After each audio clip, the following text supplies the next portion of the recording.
Educational channel విద్యా ఉద్యోగ సమాచారానికి స్వాగతం. Daily GK and current affairs ఇవాళ 89 వీడియో. ఈ రోజుతో మనకు 890 క్వశ్చన్స్ అయితే కంప్లీట్ అవుతున్నాయి.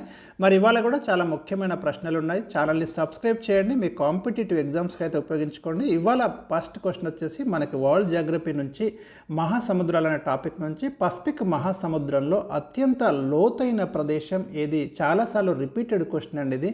రైట్ ఆన్సర్ వచ్చేసి మనకు మెరియానా ట్రెంచ్ అయితే మనకి పసిఫిక్ మహాసముద్రంలో మొత్తం సముద్రాలలో అత్యంత లోతైన ప్రదేశంగా గుర్తిస్తాం. 11,033 మీటర్ల లోతైతే ఉంది, అంటే సుమారుగా 11 కిలోమీటర్ల లోతుంది మెరియానా ట్రెంచ్. గుర్తుంచుకోండి. Most important question number 1. Question number 2. ప్రముఖ సామాజిక మాధ్యమం వాట్సాప్ యాజమాన్య సంస్థ ఏది? ఈ టైప్ క్వశ్చన్స్ అయితే రీసెంట్గా మనకు వస్తున్నాయి. ఆయా ముఖ్యమైనటువంటి కంపెనీస్ వాటి యొక్క మాతృ సంస్థలు అనే టైటిల్తో ఉన్నాయి. ఆ మెటా అనేదైతే వాట్సాప్ యొక్క యాజమాన్య సంస్థ. ప్రస్తుతం మెటా పర్చేజ్ చేసింది. సో ఇక్కడ మీకు సింబల్ కూడా ఇచ్చాను చూడండి. Question number 3. AK-47 మొదట ఎవరు తయారు చేశారు? ఇది ప్రీవియస్ జీకే క్వశ్చన్ అండి. స్టాండర్డ్ జీకేలో మనకి ప్రశ్న వచ్చింది. Mikhail Timofeyevich Kalashnikov. ఈ కలష్నికోవ్ పేరు మీదనే మనకి ఆటోమేటెడ్ కలష్నికోవ్ అంటున్నాము. ఈ గన్ అయితే ఇది ఒక విప్లవాత్మకమైనటువంటి ఆవిష్కరణ అని మనం చెప్పుకోవచ్చు యుద్ధ రంగంలో. AK-47 రష్యాకి చెందిన కలష్నికోవ్ అయితే మొట్టమొదట తయారు చేయడం అనేది జరిగింది. ప్రీవియస్ క్వశ్చన్ కూడా ఇది. Question number 4. భారత జాతీయ కాంగ్రెస్ స్థాపించబడినప్పుడు భారత గవర్నర్ జనరల్గా పనిచేసిన వ్యక్తి ఎవరు? అంటే ఎవరు గవర్నర్ జనరల్గా ఉన్నప్పుడు ఇండియాలో 1885 డిసెంబర్లో మరి ఐఎన్సీ స్థాపన జరిగింది. సో అప్పుడు మనకి గవర్నర్ జనరల్ ఎవరున్నారనే ప్రశ్న ఇచ్చాడు. లార్డ్ డఫ్రిన్ అయితే మనకి ఆ టైంలో గవర్నర్ జనరల్గా పనిచేస్తున్నాడు. Very important. ఇది కూడా మనకు previous question and most important modern Indian history నుంచి. Question number 5. Special economic zones, వీటిని మనం SEZ అంటాము. SEZ full form special economic zones, ప్రత్యేక ఆర్థిక మండళ్ళు అంటాము. ఈ చట్టం 2005లో చేశారు. ఇది ఎప్పటి నుంచి అమల్లోకి వచ్చింది అనే ప్రశ్న అడిగాను ఇక్కడ. ఇది ఇంప్లిమెంటేషన్ అనేది మనకి 2006 ఫిబ్రవరి 10 నుంచి అయితే స్పెషల్ ఎకనామిక్ జోన్స్ యాక్ట్ అనేది అమల్లోకి వచ్చింది. దీంట్లో ప్రధానంగా పరిశ్రమలకు అవసరమైన మౌలిక వస్తువుల కల్పన, సింగిల్ విండో పద్ధతిలో అనుమతులతో పాటు ఎగుమతులను ప్రోత్సహించే ఉద్దేశంతో ఈ చట్టాన్ని అయితే రూపొందించారు.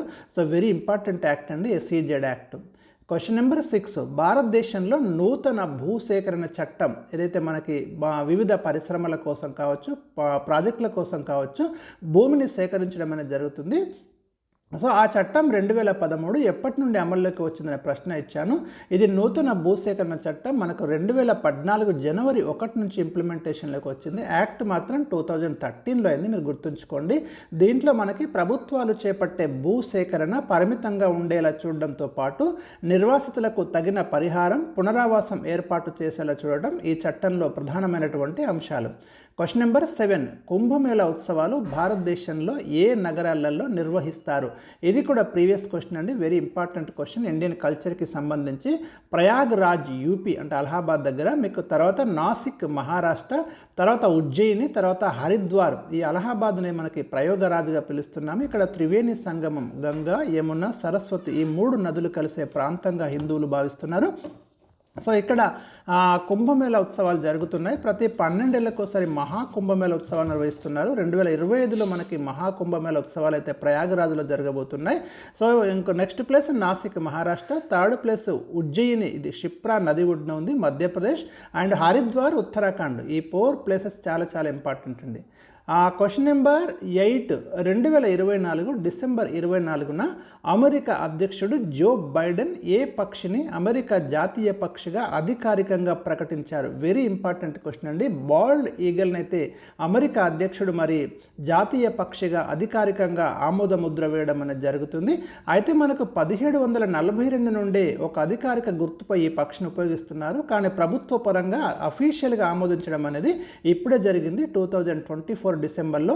ఇది ఉత్తర అమెరికాకు చెందిన పక్షి. దీని ఇమేజ్ కూడా ఇచ్చాను. వెరీ ఇంపార్టెంట్ అండి, రీసెంట్గా వచ్చింది. డెఫినెట్గా మనం క్వశ్చన్ అయితే ఎక్స్పెక్ట్ చేయొచ్చు.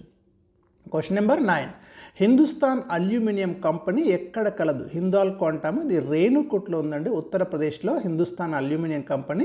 అదేవిధంగా భారత్ అల్యూమినియం కంపెనీ బాల్కో, ఇది కోర్బా ఛత్తీస్గఢ్ అండ్ రత్నగిరి మహారాష్ట్రలో ఉన్నాయి. ఇండియన్ అల్యూమినియం కంపెనీ వచ్చేసి మనకు హిరాకుడ్ ఒడిస్సా, బెల్గాం కర్ణాటక, ఆల్వే కేరళలో ఉన్నాయి. అదేవిధంగా నేషనల్ అల్యూమినియం కంపెనీ వచ్చేసి తామన్ జోడి కోరాపుట్ ఒడిశాలో ఉంది. ఇలాంటి క్వశ్చన్స్ మనకు మొన్న గ్రూప్ 2లో కూడా ప్రశ్నలు ఉన్నాయి, మీరు చూడండి. సో ఇదైతే మనం తీసుకోవడం జరిగింది. Question number 10. జాతీయ మానవ హక్కుల commission, national human rights commission మొట్టమొదటి చైర్మన్గా ఎవరు పనిచేశారనే ప్రశ్న అడిగాను. రంగనాథ్ మిశ్రా. మనకు నేషనల్ హ్యూమన్ రైట్స్ కమిషన్ అనేది 1993లో ఏర్పడిందండి. దీనికి మొట్టమొదటి చైర్మన్గా పనిచేసింది రంగనాథ్ మిశ్రా.